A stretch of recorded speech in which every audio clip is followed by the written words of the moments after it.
अभी एक क्वेश्चन देखिए, कह है 0, 3, 4, 7, 9 और 5 अंकों से बनने वाली 6 अंकों की सबसे बड़ी संख्या और सबसे छोटी संख्या का अंतर क्या है। पहले तो सीधे पूछता था कि सबसे छोटी संख्या यानी कि 5 अंक की सबसे छोटी संख्या, तो हम लोग धुनी बना लेते थे, 1 पे 4 जीरो बैठा लेते थे। लेकिन हम आपको अंक दे दिया है, कौन कौन अंक दिया है, तो 0 दिया है, 3 दिया है, 4 दिया, 7, 9 एंड 5 दिया है। मतलब इसी अंक से हमको सबसे बड़ी संख्या ही बनाना है और सबसे छोटी संख्या बनाना है। तो पहले जो क्वेश्चन कर रहा है उसके अकॉर्डिंग हम बना लेते हैं क्या क्या बनाना है। 6 अंकों की हमको सबसे बड़ी संख्या बनाना है, ठीक है, यानी कि 3, 6। तो सबसे बड़ी संख्या का हम थोड़ा छोटा इसे क्वेश्चन देते हैं आपको समझ में आने के लिए। जैसे कि 2, 3, 5 दे देगा, कहेगा इससे 3 अंकों की सबसे बड़ी संख्या बनाइए।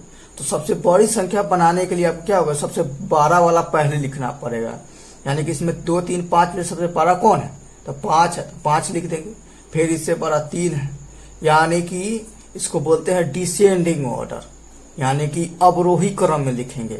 यानी कि नंबर दे देगा, कहेगा कि इसे संख्या बनाइए, तो सबसे बड़ी संख्या बनाने के लिए कहेगा तो हम डिसेंडिंग ऑर्डर में अंक को लिखेंगे, यानी कि अवरोही क्रम में। अवरोही क्रम होता है यानी कि सीढ़ी से हम लोग उतरते हैं, यानी कि बढ़ सबसे पहले बड़ा फिर उससे छोटा छोटा, ऐसे अवरोही क्रम। आरोही में हम लोग सीढ़ी चढ़ते हैं, एसेंडिंग ऑर्डर बोलते हैं, यानी कि इसमें सबसे पहले कम, फिर उससे सीढ़ी में ऐसे नहीं होता है, पहला सीढ़ी में आपको कम ऊंचा मिलेगा, फिर दूसरा सीढ़ी में उससे अधिक ऊंचा मिलेगा। तो असेंडिंग ऑर्डर में हम लोग क्या करते हैं कि सीढ़ी पे चढ़ते हैं, यानी कि कम से अधिक लिखते हैं। तो यहाँ पे अपोजिट है, बड़ी संख्या कहेगा लिखने के लिए, तो हम जो अंक दिया रहेगा तो उसको हम लोग क्या करेंगे, डिसेंडिंग ऑर्डर में लिख देंगे, अवरोही क्रम में, ठीक है। और यहाँ पे छोटी संख्या का अंतर, यानी कि 6 अंक फिर छोटी, इसका हमको छोटी संख्या बनाना होगा, तो क्या करेंगे, असेंडिंग ऑर्डर में लिखेंगे, यानी कि सबसे छोटी संख्या पहले लिखेंगे। तो इसमें सबसे छोटी संख्या 2 है, फिर उसे बड़ी 3 है, फिर 5 है। तो सबसे छोटी संख्या ये हो गया और बड़ी संख्या ये हो गया, ठीक है। तो ये आपका छोटा सा क्वेश्चन हो गया। अब ये वाला दिया हुआ है 0, 3, 4, 6 ठो अंक दिया, उससे हमको बनाना है, ठीक है। चलिए देखते हैं। तो 6 अंकों की सबसे, तो हम क्या कहें, बड़ी संख्या बनाना है, ठीक है। 6 अंकों की सबसे बड़ी संख्या, तो क्या हो जाएगा, इस सबसे छोटा वाला पहले लिखेंगे। तो यहाँ पे सबसे छोटा कौन सा है, आपका 0 है। तो 0 हम किसी संख्या के पहले नहीं लिख सकते हैं। जैसे 10 लिखे हैं तो उसको पहले इसका कोई मान नहीं होता है, ठीक है। यानी कि 25 लिखेंगे, 25 से पहले 0 दे देंगे तो इसका कोई वैल्यू नहीं होगा, ठीक है। इसलिए 0 को हमको बाद में ऐसा जगह बैठाना होगा कि हमारे पास संख्या क्या होगी, सबसे बड़ी होना चाहिए, ठीक है। तो सबसे पहले हम लिखते हैं, इसमें सबसे बड़ी हो गया आपको 9, फिर उसके बाद क्या है 7 है, फिर 5 है, फिर 4 है, फिर 3 है, फिर 0 है, ठीक है। तो ये हमारा सबसे 6 अंकों की सबसे बड़ी संख्या हो गया।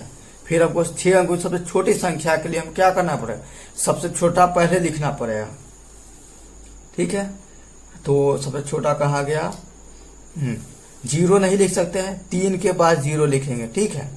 अब लिखो 4 हो गया, फिर आपका 7 हो गया, 5 हो गया, फिर 7 हो गया, 9 हो गया। तो ये हमारा 6 अंक की सबसे छोटी संख्या हो गया। इससे हम छोटा नहीं बना सकते हैं। अब इसी का हमको डिफरेंस करना, अंतर कहना है, तो अंतर क्या करेंगे, घटा देंगे। लोग घटा दिए, दिख रहा होगा आपको। चलिए, तो 10 में से 9 गया 1, 12 में से 7 गया 5, 13 में से 5 गया 8, इतने में मिला लीजिए, किसमें आंसर मिल रहा है, इसमें मिल रहा है, यानी कि 3 आंसर हमारा हो गया। नहीं तो और कर देते हैं, 4 में से 4 गया 0, 4 में से 4 गया 0, एक मिनट आंसर नहीं मिल रहा है, फिर से करते हैं, क्या कह रहा है इसमें। अच्छा, ऑप्शन यहाँ पे है, डॉट होना ऑप्शन है, सॉरी, यहाँ पे हमको यहाँ पे ध्यान नहीं किया है। अब देखो 0 हो गया, 6,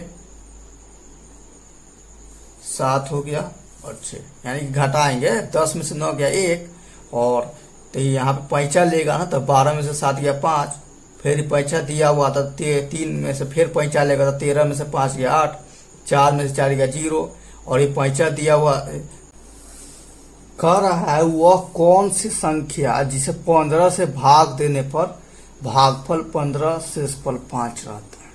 ठीक है, ये बहुत इजी सा क्वेश्चन है, पर कि क्या होता है कि आपको अगर इसका जो फॉर्मूला है अगर नहीं आ रहा होगा तो ये नहीं बनेगा। क्या है, जैसे देखिए भाग हम लोग देते हैं तो यहाँ पे कुछ संख्या रहता है, यहाँ पे रहता है, फिर लास्ट में यहाँ कुछ बचता है। ठीक है, तो यहाँ पे जो संख्या रहता है उसको भाजक बोलते हैं, यहाँ पे इसको भाज बोलते हैं, इधर हमको भागफल प्राप्त होता है, और यहाँ जो बच जाता है उसको शेषफल बोलते हैं। ठीक है, रिमाइंडर, कोसेंट, डिवाइडर, डिवाइड।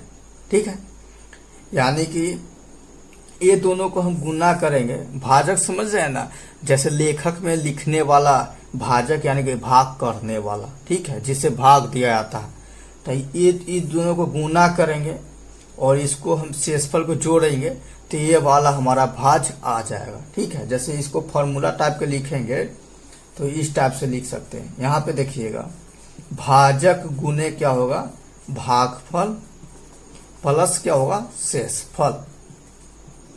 ठीक है, यही हमारा क्या है, फॉर्मूला है। ये हमको आएगा तो इस टाइप से क्वेश्चन हमारा बन जाएगा। ठीक है, तो ये भाजक याद रखिएगा, भाजक भागफल यानी कि भाजक जो भाग लगाता है और भाज जिसमें भाग लगाया जाता है, अब भाग लगाने के बाद जो बचता है उसे यानी कि यहाँ पे हमको भागफल प्राप्त होता है, और लास्ट में हमको जो बच जाता है यानी कि ये जो शेषफल होगा हमेशा क्या होगा, ये भाजक से कम ही होगा। ठीक है, भाजक के न बराबर और सिर्फ कम होगा, यानी कि 5 है तो शेषफल हमारा 4 हो सकता है, नहीं तो 3 हो सकता है, नहीं तो 2 होगा, तो 1 होगा। ठीक है, हमेशा भाजक से कम होगा। तो ये आपको ये फॉर्मूला जो है आपको याद रखना है। ठीक है, इसी पे पुट कर देंगे तो हमारा जैसे देखो वो कौन से गया, जैसे 15 से भाग देने पर 15 से भाग देने के जिससे भाग दे रहा है वो हमारा भाजक हो जाएगा, यानी कि भाजक हमारा क्या 15 हो गया। फिर कह रहा है भागफल, यानी कि भागफल तो दे दिया, यानी कि भागफल हमारा 15 और शेषफल कह रहा है 5 बच रहा है, तो इसको गुना कीजिएगा तो ये हमारा भाज आ जाएगा। गुना करिए देते हैं, 15 में 15 स्क्वायर याद ही है, 15 का स्क्वायर 225 होता है, 5 जोड़िएगा तो 230 हमारा, यानी कि 4 ऑप्शन वाला आंसर हो जाएगा सही। ठीक है, तो आपको ये इस टाइप से क्वेश्चन आपको ये याद रखना है। ठीक है, भाज बराबर हो गया यानी कि भाजक गुने भागफल प्लस शेषफल। ठीक है, यानी कि इस टाइप से रहेगा, तो ये वाला भाग लगाता है इसलिए भाजक, और जिसमें लगाया जाता है वो भाज, हमको लगाने के बाद जो बच प्राप्त होता है इसको भागफल, और जो शेषफल बजाता है नीचे वो हमारा रिमाइंडर होता है, यानी कि भाजक में हम भागफल से गुना करते हैं और रिमाइंडर जोड़ देते हैं तो हमारा भाज प्राप्त होता है। ठीक है, चलिए फिर क्वेश्चन देख लेते हैं। संख्या का निकटतम 29,789 का निकटतम हजार तक सन्निकट मान क्या है, यानी कि जो संख्या दिया हुआ है इसका निकटतम हजार तक कितना मान है, कौन सा मान है, ऑप्शन दिया हुआ है तो कौन सा है देख लेते हैं। आपका ये जैसे ये संख्या हमारा दिया हुआ है संख्या दिया हुआ है, तो अब इसका निकट एक हो सकता है कि 29,000 हो सकता है, या तो इससे अधिक 30,000 हो सकता है। ठीक है, बाकी ये सब तो हमारा आंसर में नहीं होगा, इस दोनों में से चूज कर सकते हैं। तो ये तो हमारा हो जा रहा है कि बहुत पहले हो जाए, यानी कि ये तो 789 का डिफरेंस हो जा रहा है, बल्कि ये तो कम का डिफरेंस है, और यहाँ पे हमको सन्निकटम यानी कि सबसे निकट का बोला है, इसलिए हमारा 30,000 जो है हमारा आंसर हो जाएगा। फिर क्या कर रहा है 28 देखते हैं क्वेश्चन।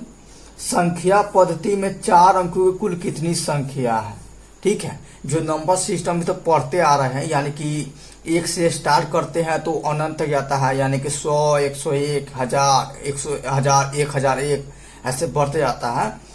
तो कह रहा है कि संख्या पद्धति में 4 अंकों की कुल कितनी संख्या है, 4 अंकों की। ठीक है, तो 4 अंकों की 3 अंकों के तो ये हो गया। ठीक है, इसमें 1 जोड़ देंगे तो ये हमारा 4 अंक का होगा। ठीक है, और ये लास्ट कब तक जाता है, यानी कि 4 ठो 9 हो गया, तो यहां से शुरू होता है लास्ट 4 अंक तक यहां तक जाता है। ठीक है, तो कह रहा है कि संख्या पत्ती में 4 अंकों में कुल कितनी संख्याएं हैं। ठीक है, यानी कि दोनों के बीच हमको डिफरेंस निकाल देना है।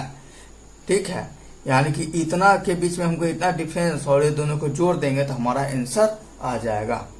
ठीक है, तो हम देखते हैं 9 9, इसमें से 1000 घटा देते हैं। ठीक है, 9 9 8 हो गया। अब हमको कितना इसमें जोड़ना है, तो 1000 तो हमको क्या करा है, संख्या 4 अंक कुल कितनी संख्या, 4 अंक तो ये हो ही गया।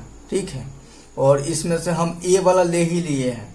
ठीक, यहीं से ना हम किए हैं, यानी कि आपको छोटा सा करके बताते हैं। जैसे कहेगा 5 में से हमको 15 है, तो इसके बीच का हम क्या किए हैं, 15 में से 5 घटा दी, यानी कि 10, यानी कि 6 7, इस तरह से 8 9 10 11 12 13 14, ठीक है 15, तो कितना होगा 3 6 9 10। ठीक है, 15 ले रहे हैं, बाकी ये वाला छूट जा रहा है कि नहीं, यानी कि हमको यहाँ तक लिए हैं तो ये 1000 छूट गया, इसलिए इसमें हम 1000 जोड़ देंगे। तो 1000 जोड़ेंगे तो ये हमारा 9000 आ जाएगा, तो 9000 हमारा आंसर हो जाएगा। ठीक है, तो इतने क्वेश्चन संख्या पद्धति से हम, यानी कि जो 8वां छठा से लेकर 8वां तक होता है, तो ये हमारा बेसिक सा क्वेश्चन था। ठीक है, जो अब मैं आपको सॉल्व करके बताया हूँ, और मतलब कंपटीशन लेवल का नहीं है, मतलब इस टाइप से कंपटीशन का आता है बेसिक से। कंपटीशन लेवल का जब मैं स्टार्ट करूंगा चैप्टर तो उसमें बताऊंगा। अगर आपका कोई डाउट होगा या कुछ पूछना चाहते हैं तो कमेंट करके बताइए। ठीक है, धन्यवाद वीडियो देखने के लिए। और क्या कीजिएगा, अगर आपको शेयर करने का मन हो तो शेयर कर दीजिएगा।